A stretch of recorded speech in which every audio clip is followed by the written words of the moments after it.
day, and on that day 300,000 nuts will be planted to boost preparation for the coconut oil refinery. Commissioner for Information and Strategy Inyeme Mobong speaking there.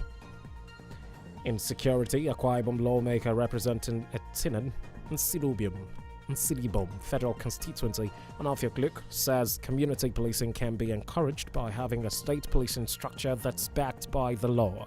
He made the assertion while speaking as a guest on XLFM's Breakfast Current Affairs program, The Talk. Responding to a question on why he was advocating for state policing and not community policing, Luke said community policing can be achieved by first having a legal framework backing state policing. Under what framework will we operate community policing? Which framework? We've been having this idea of community policing even by the present federal structure. Have we achieved a result? And so you cannot continue to advocate for something, do one thing the same time and expect a different result. And so we can achieve community policing when we have had a legal framework, a constitutional framework backing state police. I don't see anything wrong between community policing and state policing. When we have had a framework supporting state police, then it will trickle down. In overcoming some of the security challenges faced by the states, the lawmaker recommended that a central reporting station backed by technology will go a long way in supporting community policing and curbing crime. When we have state policing, we can have a network, we can have a central server in the state, like what we've had in Lagos, central server in the state, where people within those communities, within the state police architecture, police framework, where people can be making reports to this central server. And we are sure of the caliber of persons of integrity, persons who will not compromise the security network, man those central reporting stations. And so with that, through technology, we can encourage community policing, having the state policing, and then equally within the context or within the framework of that state policing, backed up by law, backed up by the Constitution, and then we now encourage and trickle down to community policing. Moving on from that story, the Spiritual Fathers Forum, also known as Fathers of Faith in Akwa Ibom State, has dismissed rumors circulating in the state that the forum has a preferred gubernatorial candidate in the forthcoming 2023 elections, describing it as absolutely false. Addressing the press in Uyo, the chairman of the forum, Prelate Sunday Mbang, said it's absurd that people will circulate such falsehood and stressed that the forum is interested in boasting the quality of leadership in the state, adding that only credible and godly candidates will emerge come 2023. This is absolutely false. We do not have any candidate. It will be counterproductive if we are asking God and asking conscientiously and work so conscientiously to ensure that the people of the state elect a credible, honest Christian citizen. It will be very dangerous if we are praying God to give us a candidate and we turn around to support a candidate against God's wish. This is not what the fathers of faith will do. The forum also restated their stance on the issue of cultism, stressing that no known cultists will be allowed into political office in the state unless they denounce their membership publicly.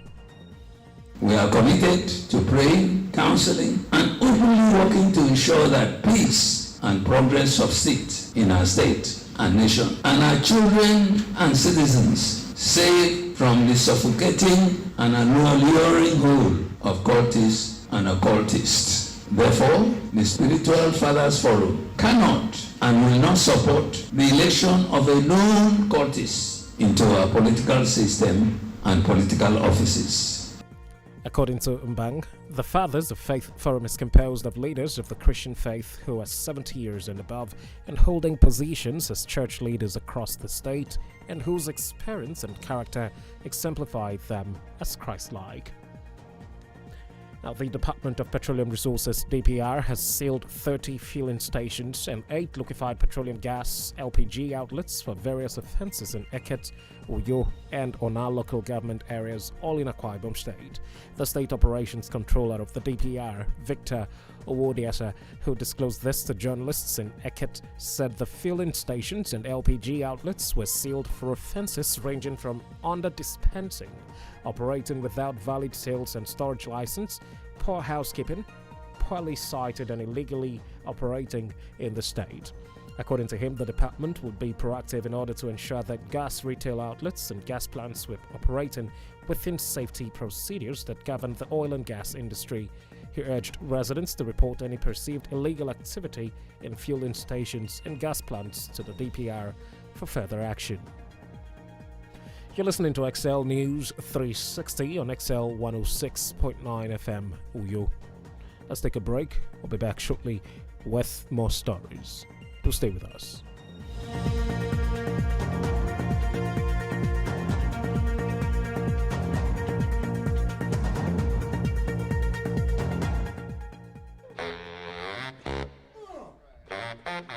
Can you break a few rules, find a few corners on a straight line, or put some grains of greatness in every work? If yes, then we are looking for you. Come, become a marketer for XL 106.9 FM and get very attractive commission plus loads of motivation to help you get the work done. Submit an application letter and CV to the XL Place at number 71 General Edet Akpan Avenue by Silvanus Okon Junction, Uyo. Application closes July 9, 2021.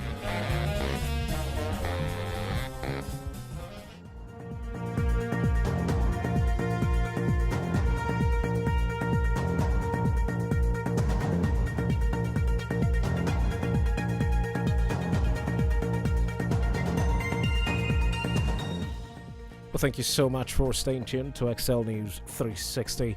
Now let's go through the world of business, where the Executive Director of Nigeria Export Promotion Council, NEPC, Olusegun Awolowo, has commended the Group Managing Director of the Nigerian National Petroleum Corporation, NNPC, Mele Kyari, over his efforts in securing Nigeria's first methanol processing plant following the signing of a final investment decision in January 2021. According to a statement from the NEPC, Awolowo stated that the project signifies the federal government's efforts to maximize value and monetize Nigeria's vast natural gas endowment. Mele Kyari, in his remarks, said the visit to the NEPC has heralded a new strengthened relationship between the two organizations and emphasized that the signing of the final investment decision to build Nigeria's first methanol processing plant, which is expected to be completed in 2024, will create 30,000 direct and indirect jobs during construction and about 5,000 jobs during operation. Outside Nigeria, a massive fire in a Bangladeshi food processing factory has killed at least 52 people trapped by flames that forced many workers to leap for their lives from the upper floors. Police officials said the blaze broke out at a factory in Rupganj, an industrial town 15 miles east of the capital, Dhaka, on Thursday afternoon and was still burning nearly 24 hours later. Rescue teams are still at the scene and more casualties may be recorded, as it was unclear how many people were trapped inside. Elsewhere, police say a group of 28 foreign mercenaries, including retired Colombian soldiers, assassinated Haiti's president, Jovenel Moise, earlier this week. Bloodied and bruised, suspects were paraded in front of the media, along with a slew of seized weapons. Talking entertainment, Nigerian record producer and singer Don Jazzy has launched a crowdfunding platform called Sapio Funds to assist young Nigerians raise funds. Jazzy, who made this known via his Instagram page, said the aim of the platform is to help people fund whatever legitimate needs or projects they might have, rather go to his social media pages to solicit funds, while setting the pace by donating 100,000 naira each to fund 10 persons. He said he has partnered with some brands and well-meaning people that are ready to be of financial assistance to those in need. And now we talk sports, where the Olympic flame arrived in Tokyo this morning with just 2 weeks until the Games open, as athletes and fans mourned a heartbreaking decision to bar spectators from almost all venues over the virus. in a taste of what is to come for thousands of athletes who will compete at the pandemic-postponed games. The public was kept away from the arrival of the flame, and the welcoming ceremony was attended only by the media and officials. As the final countdown to July 23 opening ceremony begins, the mood is far from the usual festive Olympic spirit. Tokyo will be under a virus state of emergency from Sunday, July 11 until August 22, putting a further dampener on an already unusual Olympic.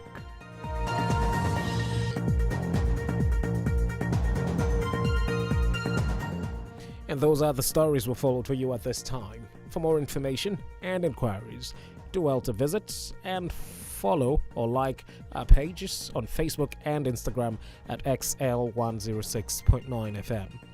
If you've got newsworthy events or other happenings in your area that you'd like to draw attention to, you can call our newsroom on 0907 328 6240 or 0802 860 0811. Do remember to stay safe and avoid all forms of violence, no matter how provoked. On behalf of the news producer, Otabong Billy, I'm Ugo Chukwu. Bamidele, thanking you so much for your time. Good morning. That's the news on XL 106.9 FM. Yeah, what you gonna do now?